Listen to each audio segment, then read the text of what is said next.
Okay, so the social media is a growing platform for victimization of women. Okay, this is also referred to as cyber enabled crimes against women, and it ranges from harassment to cyber stalking to being derogative towards women, insulting, offending women. So this sort of activity, of course, sometimes I feel it's condoned because not many people are standing up to it, and I feel that it can have a different level of impact on different women. So not too long ago, I experienced something. I wouldn't consider it to be a cyber crime as such. However, I was insulted. So on the 1st of August, I put up a post on social media to commemorate Women's Day, Women's Month, in South Africa, the month of August. And I had a male actually commenting on it, and I'd actually noted down what he wrote there. I just want to read it out. So he said, just by having a day set aside to acknowledge women proves that women are not recognized and they need recognition, and that's desperation. Then he went on to refer to a scripture in the Bible saying, you, Eve, that's women, shall have a desire for your husband, and your husband shall rule over you. So yes, it's not a crime as such, but at the same time, I felt a little bit upset. Not upset where it will break me, upset that he missed my points, upset that we are trying to celebrate women, and whatever little ways we can do it, we want to do it. So this is something that's mild for me, but I'm a strong woman and I understand how things work. But even I get offended by that remark that he made. So for me, it makes me think, there are so many more severe crimes out there for women that experience it. Solange, can you shed a little bit of light on this, on cyber crimes that women actually experience and how they can become victims? Yes, sure. Yeah, certainly now with these open social media, we have so many platforms now, and anyone can say anything, anytime.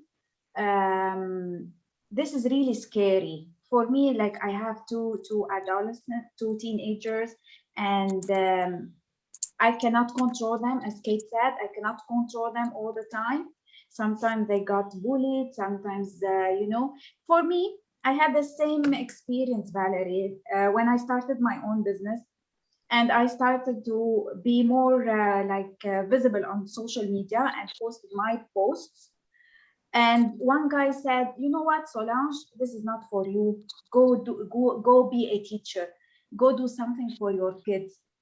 Your kids need like a proper job." As if I was like, I don't know what I was doing on social media.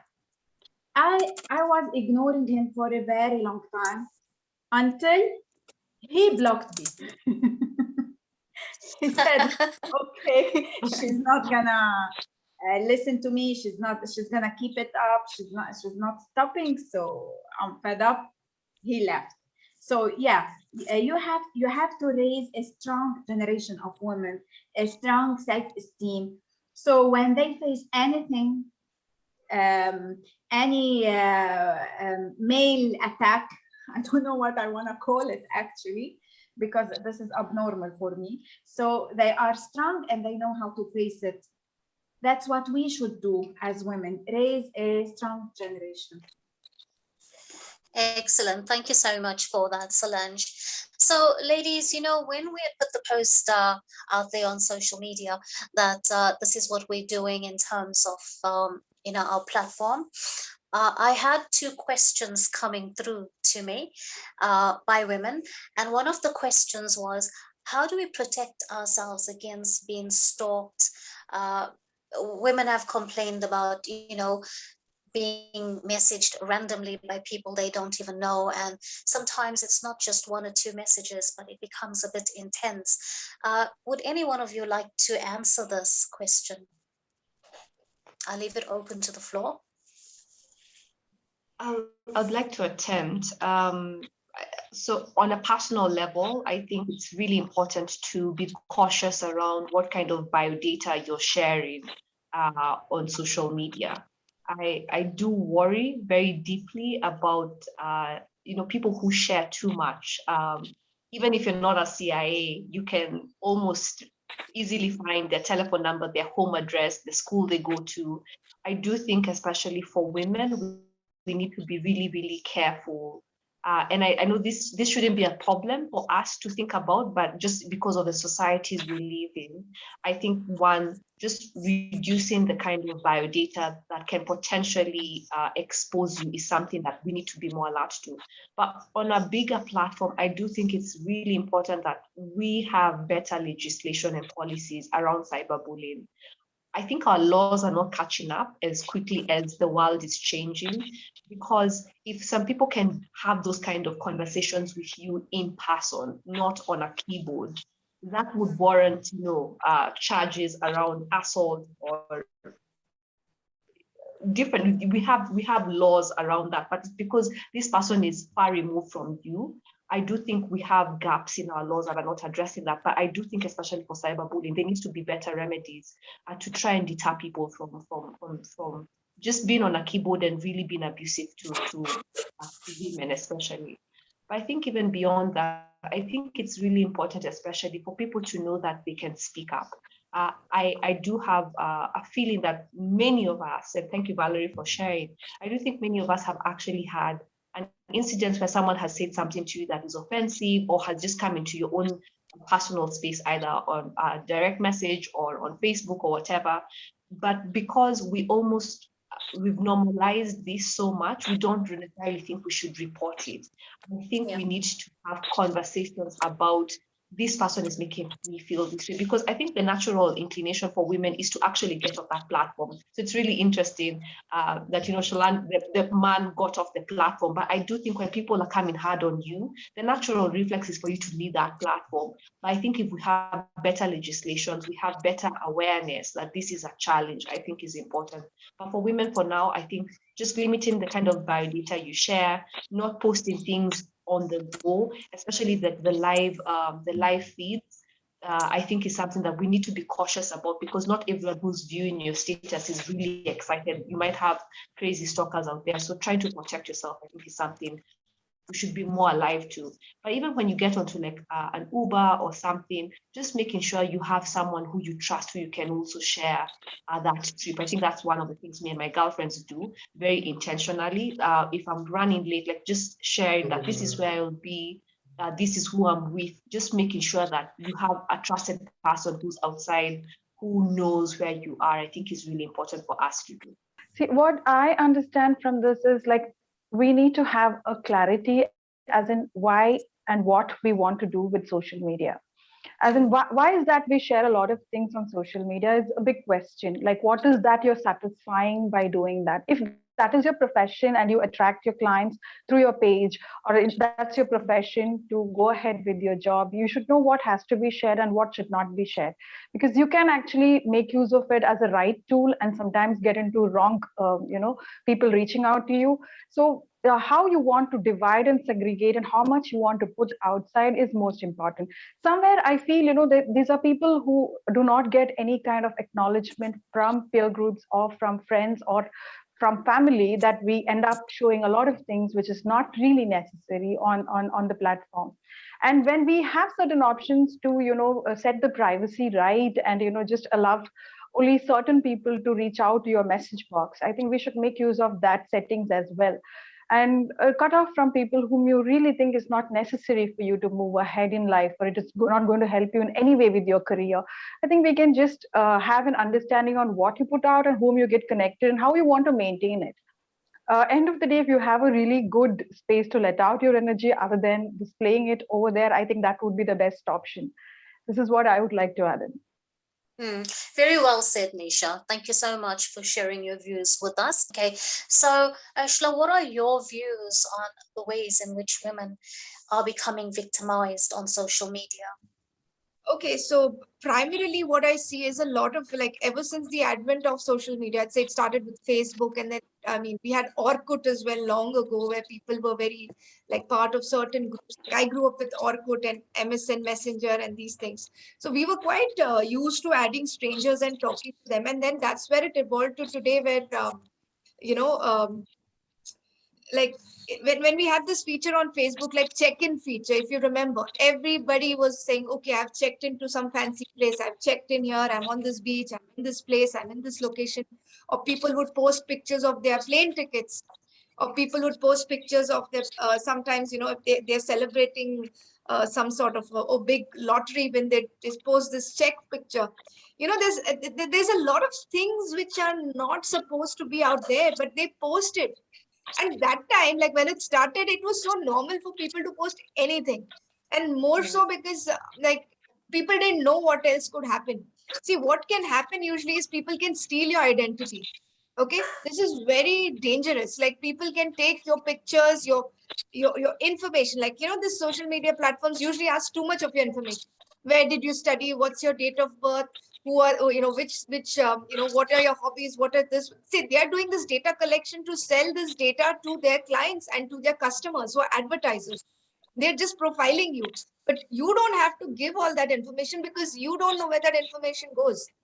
Okay, you could be stalked by all these apps. There are so many in the social media. You have these games, people send each other requests, Candy Crush and this and that. So people meet stalkers over there, people meet dangerous people on this. And even children are the most, I would say, most vulnerable. I've seen a lot of mothers who are very proud of their babies and post pictures, glamorous pictures, even pictures where they dress up their girls like an adult woman, give them, put makeup on them, make them dance on some seductive songs. I think these are like hotbeds for porn, porn sites to pick them up, for pedophiles to, understand. Like, let's say you put up a picture, like a picture of a child, and you posted, okay, I've checked into their school. You don't know who's watching and who's stalking your social media.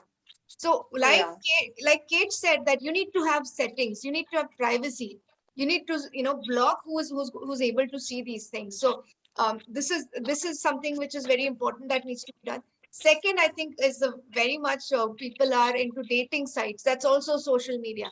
A lot of women, and especially like the sites like Tinder and OkCupid and all these platforms are putting women. Number one, people come on this platform because there's so much of pressure on women to be with a partner, to be married, to be settled, and then they want to find the right kind of partner. And then you have these sites where you can just simply swipe people on.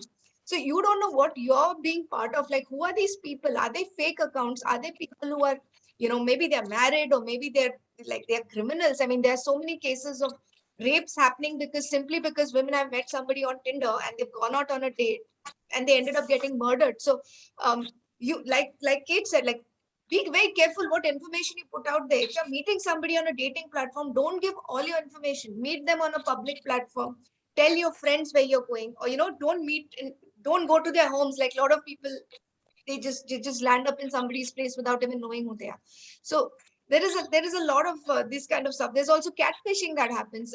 People pose to be somebody else and they ask you to send money. Like, they kind of trap you emotionally, and so these things, yes, women are targeted, especially women who are older, much older, like women in Western countries, and they are being targeted by the less developed nations. There are men from those countries, or even vice versa. You have older men, rich men being targeted by poorer, like developed country women, asking them to, send money, call us there.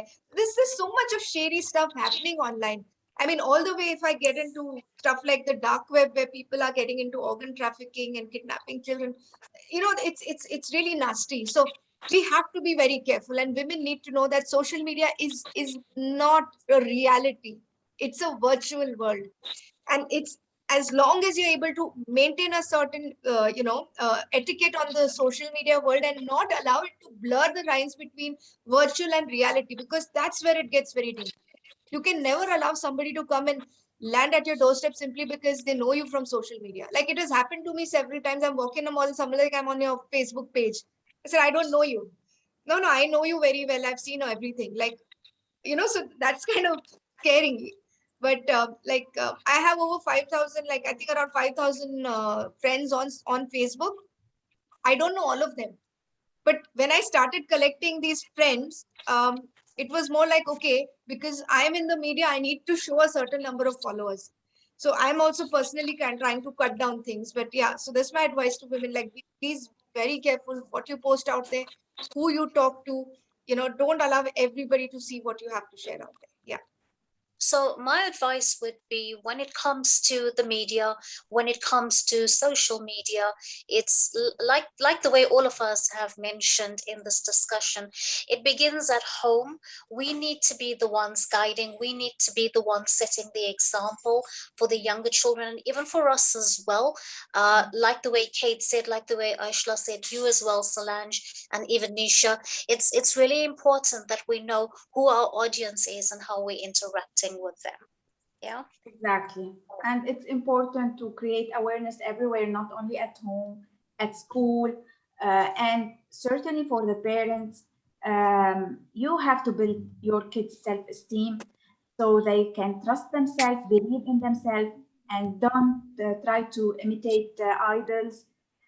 We can have courses at school about media, how they shape the idols, how they change their faces, how they edit everything. We can have so many awareness campaign about this. Nisha, you should do something about it. Okay. Yeah. So what I wanted to say is, like, for kids, like you mentioned, I feel parents needs to sit down and give them that happy environment first. And you spend more time playing a lot of games and other things, and not giving them so much of an opportunity while they're really young to go on be technology dependent and get into games.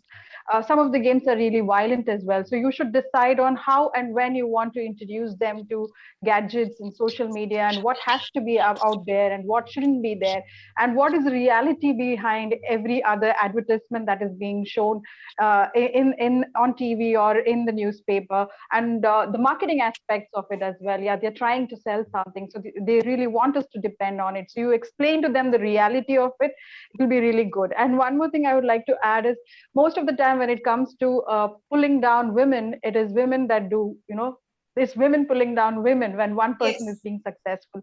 So what I would like to conclude is, like, as women, if we spread some sisterhood and be supportive and extend your hands to help in some way or the other, we can make a huge difference. So I think it is in our hands to lift each other up and make the space for them and encourage them and be there for them. So we are there for each other. We feel a lot more happier. We do not have to depend on someone who we do not know, some stranger sitting somewhere. It's not required, while we women are there for each other.